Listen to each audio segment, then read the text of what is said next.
अस्सलाम वालेकुम। मार्केट ध्यान के नए एपिसोड में मैं मोहम्मद अली पंजवानी आप नाज़रीन को खुशामदीद कहता हूँ। नाज़रीन, वीडियो स्टार्ट करने से पहले आप लोग के साथ डिस्क्लेमर शेयर कर दूँ कि इस वीडियो को बनाने का मकसद किसी भी किस्म की बाइंग सेलिंग रिकमेंडेशन आपको देना नहीं है।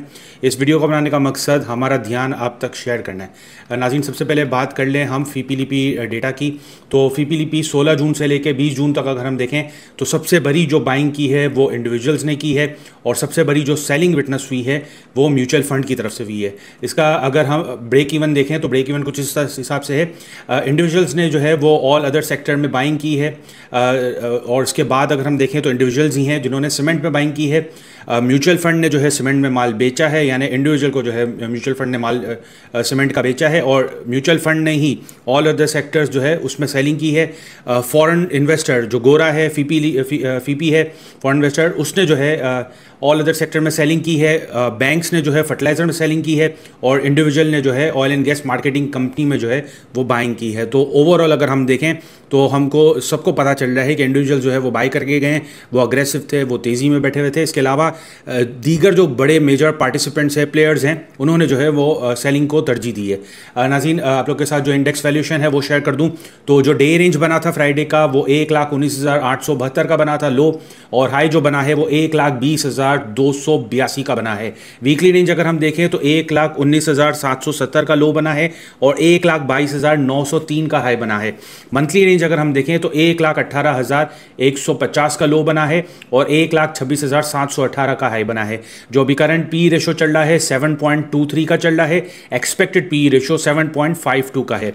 नाज़रीन, टेक्निकल रेंज आपके सामने शेयर कर दूं तो मार्केट का जो सपोर्ट है 1,19,162 है और रेजिस्टेंस 1,32,981 पर है। आरएसआई इस वक्त 50.78 चल रहा है और मैकडी हमें सेल ऑन स्ट्रेंथ की स्ट्रेटेजी बता रहा है।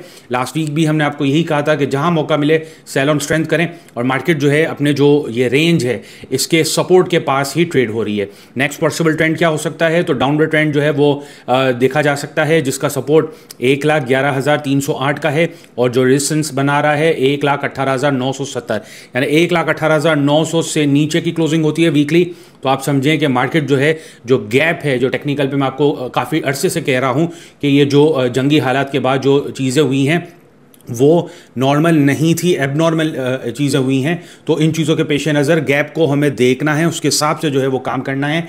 लेकिन चंद लोग ऐसे थे जो ये कह रहे थे कि गैप कभी फिल नहीं होता, तो यानी हो सकता है, पॉसिबिलिटीज़ बन रही हैं। और 1,13,996 यानी तकरीबन 1,14,000 के पास जो है मार्केट का सपोर्ट है। अल्टीमेट जो मंथली सपोर्ट बन रहा है वो उस तरफ ही है, वीकली और मंथली सपोर्ट मार्केट उसी डायरेक्शन में जाती हुई हमें नज़र आ रही है। नाज़रीन, जो अभी अपडेट्स आई हैं तो जुमेरात के दिन बरोज़ 19 तारीख को नेशनल इलेक्ट्रिक व्हीकल पॉलिसी का जो है वो अनाउंसमेंट हो चुका है। बिजनेस रिकॉर्डर का आर्टिकल आप लोग के साथ शेयर कर रहा हूं और ये जो आर्टिकल है ये डिस्क्रिप्शन में भी आपको अवेलेबल हो जाएगा। इसका लिंक जो है आपको डिस्क्रिप्शन में मिल जाएगा।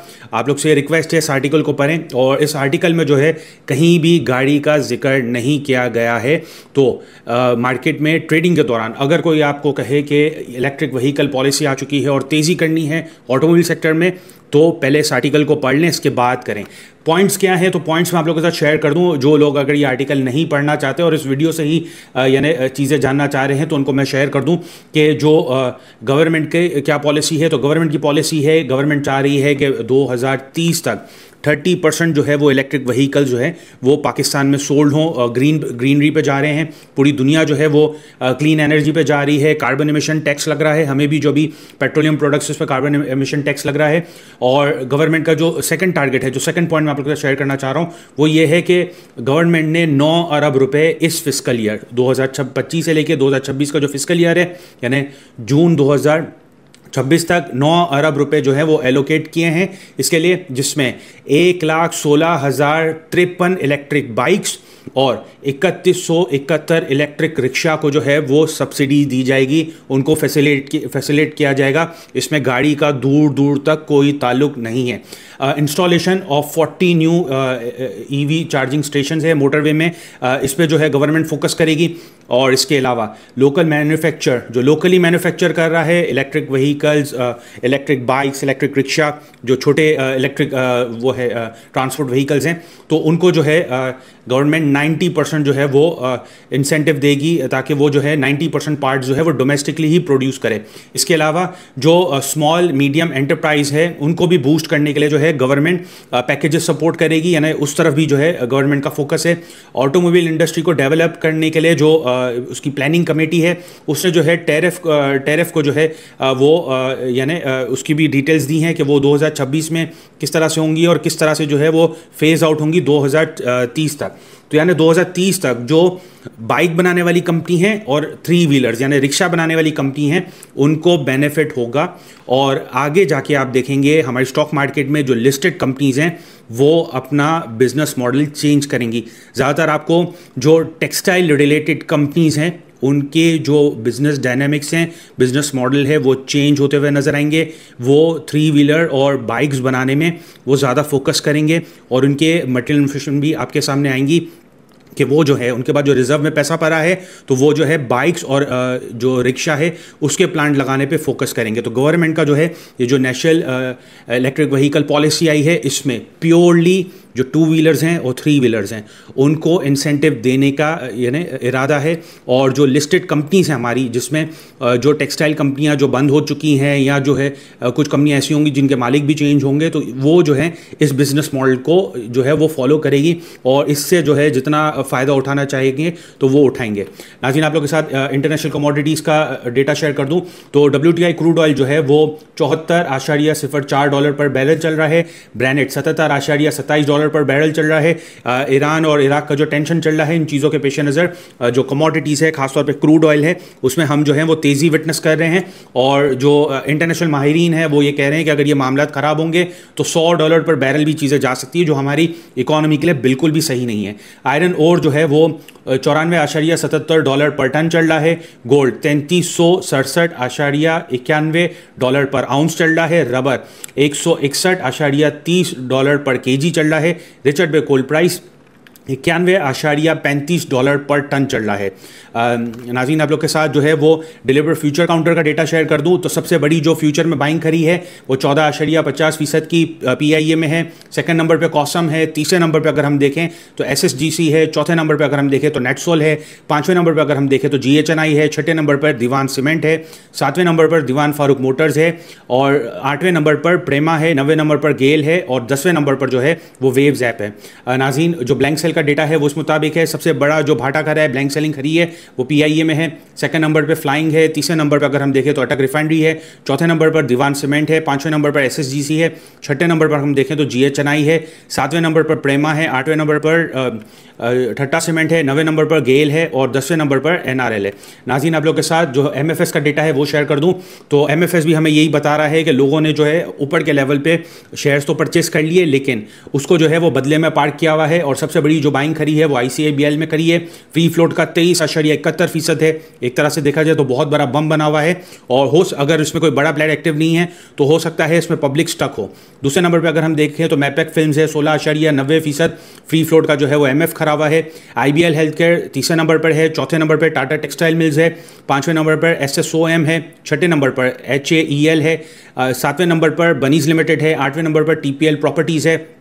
9वें नंबर पर फ्लाइंग सीमेंट है और 10वें नंबर पर CSAP है।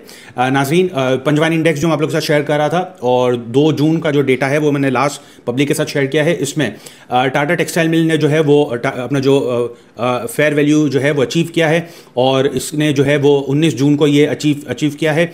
और इसको जो सजेस्ट किया गया था ग्रुप में जो सजेस्ट किया गया था वो 26 मई को सजेस्ट किया गया था और इसने जो है जो इन्वेस्टर जिन्होंने ₹50 में बाइंग की है उसको 72% 72% जो है वो रिटर्न दिया है।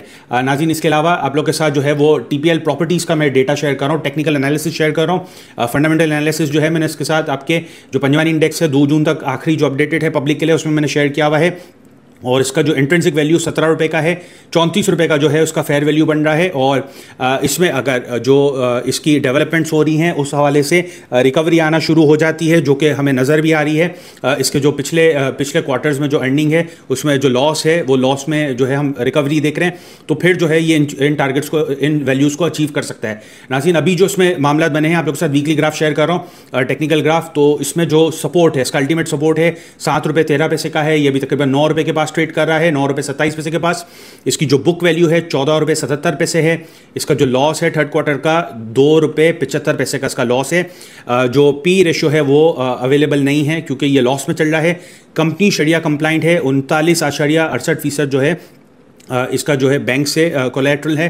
तो ये जो है आहिस्ता आहिस्ता रिकवरी की तरफ जाता जा रहा है और इसका जो हमें पिवट नज़र आ रहा है वो 12 रुपये 83 पैसे का नज़र आ रहा है। नाज़रीन, इसके अलावा अगर दूसरा स्क्रिप्ट मैं आप लोगों के साथ शेयर करूं तो लिविन फार्मा, ये भी वीकली ग्राफ में आप लोगों के साथ शेयर कर रहा हूं।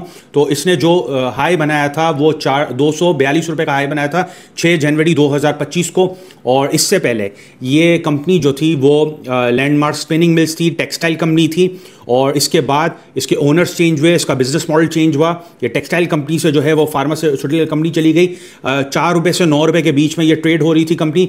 और जब से इसका डायनामिक्स चेंज हुए, इसके बिजनेस मॉडल चेंज हुआ, तो फिर जो है ये इसने एक रैली पकड़ी और उस रैली में जो है इसने 242 रुपये का हाई बनाया है। अब जो है ये नीचे की तरफ आ चुका है, तकरीबन 56 रुपये पे ट्रेड कर रहा है। और इसमें जो है वो तगड़े वॉल्यूम्स लगे हैं नीचे के लेवल पे। अगर आप वीकली ग्राफ देखेंगे, मैंने वॉल्यूम भी हाईलाइट करके दिया है, सर्कल करके दिया है, तो वो अगर आप देखेंगे तो इसका जो अल्टीमेट सपोर्ट बन रहा है 42 रुपये 85 पैसे का बन रहा है। इसकी बुक वैल्यू 9 रुपये 63 पैसे की है। इसका जो EPS है थर्ड क्वार्टर की 1 रुपये 19 पैसे की है। जो इसका PE रेशो चल रहा है 24.58 का है। फार्मा सेक्टर का जो PE रेशो है मजमूई वो है 23.58 का। तो यानी अपने सेक्टर के PE रेशो के आसपास ही ट्रेड हो रहा है। शरिया कंप्लाइंट स्टॉक है, 9.16% इसके जो है बैंक के साथ कोलैटरल्स हैं। नाजरीन, अब तक के लिए इतना ही। मुझे दीजिएगा इजाज़त। अल्लाह हाफ़िज़।